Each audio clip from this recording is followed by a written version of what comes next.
Greetings and welcome to our first real mini lecture here in Political Science 2000 for this semester. If you take a look at your written notes, I began with really a statement by Aristotle, who I really consider to be our first political scientist, and I'll talk about it later. Aristotle went around, he actually was a comparativist. He took a look at the constitutions of various political systems, he categorized them, he classified them, and really, by modern standards, maybe in a crude term, but certainly this attempt at classification certainly makes him an intriguing political theorist. And of the ancient Greeks, I'll just give you my opinion right now when I talk about Socrates and Plato and Aristotle. Aristotle is by far my favorite. And he said that almost everything happens in a political context, and it's because politics is consumed with power, and that's down a little bit in your notes, but certainly uh, from Aristotle's perspective, things emanated out from political science. I next have a quote by Harold Laswell. He wrote a book that was really a path-breaking book in a lot of ways, in which he stated that politics is the study of who gets what, when, and how. And if any of you have taken global politics, certainly in my class, or if you're going to take global politics, which I offer in the spring, I talk about various crises that nations go through, the crisis of identity and legitimacy, etc. But the one crisis that I said that no society ever totally resolves is this crisis of distribution, which is who gets what, when, and how.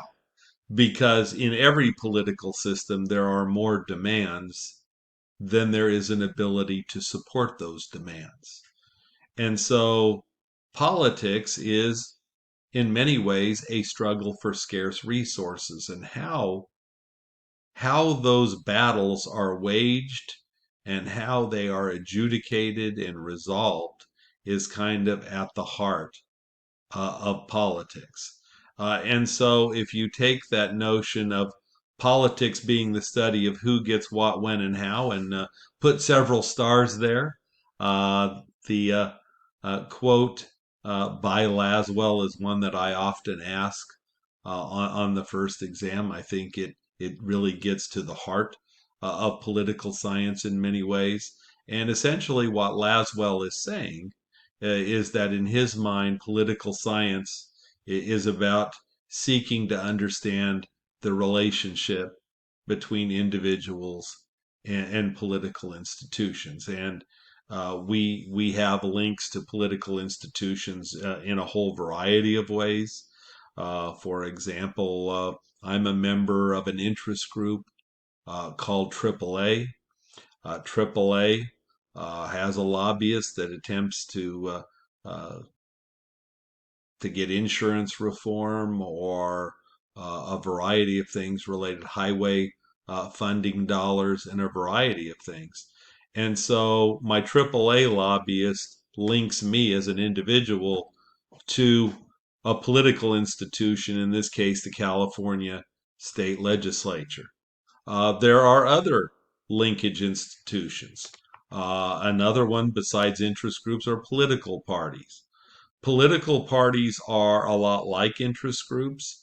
Political parties do attempt to lobby and influence uh, the government, but political parties go beyond trying to lobby or influence. Political parties actually want to be the government. They actually want to elect their members to office. So another way that individuals are linked to political institutions are political parties and elections. So we vote for representatives to represent our interests in a whole variety of areas. In the United States, there are almost 100,000 governments. And whether it's our city council person, whether it's our member of our county board of supervisors, whether it is our state legislator, whether it is our congressperson, all of these people that we elect are a link between us as individuals and political institutions. And obviously, those linkages between individuals and political institutions are very different in the United States than even other democratic countries like Britain or France or Germany, which I will talk about in some detail later in the course. And when we talk about authoritarian regimes, non democracies, uh, places like the People's Republic of China or Cuba or even Russia, which claims to be democratic, but certainly is very authoritarian under Mr. Putin, the relationship between people in that society and the political institutions vary dramatically. So the relationship between individuals and political institutions varies a lot depending on the society, depending on the type of political system.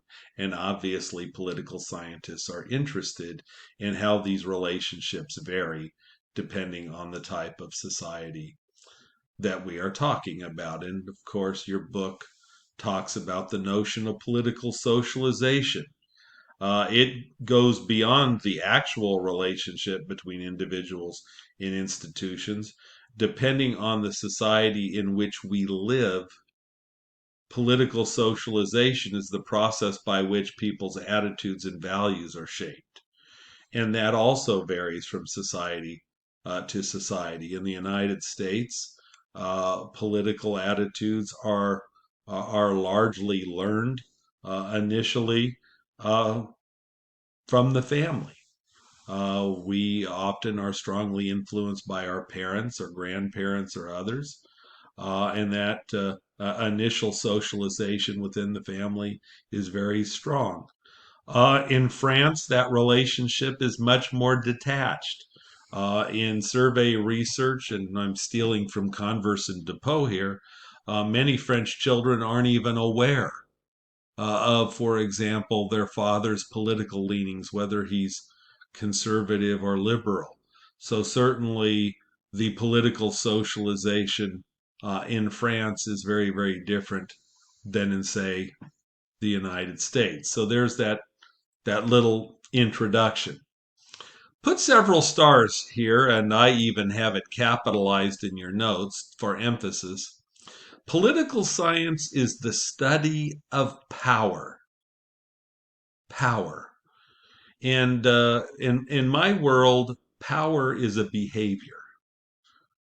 It's the ability to get someone to do something they wouldn't otherwise do. And when I ask you on the exam, what is the most important concept in political science, your answer is going to be power. Right? And power has multiple dimensions. And don't be lazy in your thinking that power is just about force. Even though my favorite political quotation is by a gangster, Al Capone, who once said that a smile will get you a lot, but a smile and a gun will get you a whole lot more. Certainly, in the short term, force and threat of force can be an effective use of power. I'll talk about force. It's only one means of power, and I don't think it is the best means because you know what happened to Al Capone. He ended up going to prison and spending his life in prison. He was kind of lucky. Most people that rely on a gun to get things done have someone turn a gun against them and they get killed. So there are other ways to exert power. Things as subtle as a smile, um, could you please help me, or a variety of others, and I'll talk about those later. I believe that you should think of power as being like a currency, right? In the economic world, we use currency, whether it's dollars in the United States or the euro in most of Europe. Uh, that money is used to get things that we want, to pursue our interest. In the economic world, The interest might be a new car. It might be a bigger home. It might be something as simple as new clothing or new shoes or whatever it happens to be. In the economic world, we use currency to pursue our self-interest, whatever those happen to be. It's my contention that in the political world, we also pursue our selfish interests. We're egoists. We want our way. And power is a means in the political world to pursue those interests. And in some cases, we're successful. In some cases, we're not. And one of the things that is going to be kind of at the heart of this political theory section that we're going to be talking about very, very soon is, well, how and why should we use power? As your book points out, the ancient Greeks believed that power should only be used to promote social justice and virtue, right? So the goal of power should be to create a better society. Maybe we would call that in the United States a more perfect union. Others disagreed when we talk about Niccolo Machiavelli. Machiavelli wrote a very famous book called The Prince and a less famous set of essays called The Discourses. Machiavelli said power shouldn't be used to promote social justice. Power should be used to promote security and national interests. And in particular, Machiavelli's interest was unifying Italy. At the time Machiavelli was writing, some 500 years ago, Italy was five kind of separate city-states, kind of equal in power. And Machiavelli was frustrated that Italy, the Italian states, were always kind of at the whim of more powerful unified states such as France. So Machiavelli said, forget about social justice. In our case, let's use power. Let's have a strong prince to unify the Italian states into one unified country to promote our security from outside aggression, which is our primary interest as people. Obviously, others in your book talks about social contract theory a little bit in chapter 1 and really talks about it in detail in chapter 3. You may be most familiar with these people, the social contract theorists, people like Thomas Hobbes and John Locke. Probably both of these names sound familiar. Certainly, if you took Political Science 1201 here at Stanislaus or took an American government course at Merced College, it's Political Science 1.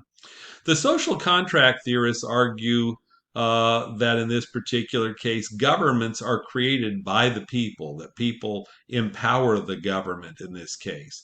They give government its power. They give government its authority. And the reason is because the people believe that the government should serve them in some way. Thomas Hobbes was a believer that people give up a lot of freedom and equality in order to be protected from bad people within their society and from other evil society. So the primary purpose of government for Hobbes is to promote order and security and to use its power to promote order as the primary political value. John Locke and people like Thomas Jefferson and James Madison said that the primary purpose of government in its use of power is to promote the natural rights of people. For John Locke, that was life, liberty, and property. Of course, in our Declaration of Independence, that is changed to life, liberty, and the pursuit of happiness. So everyone seems to acknowledge power, but obviously, depending on who the political theorist is, the use of power is for very, very different means. In the next mini lecture, I'll talk about connections of political science to other social sciences.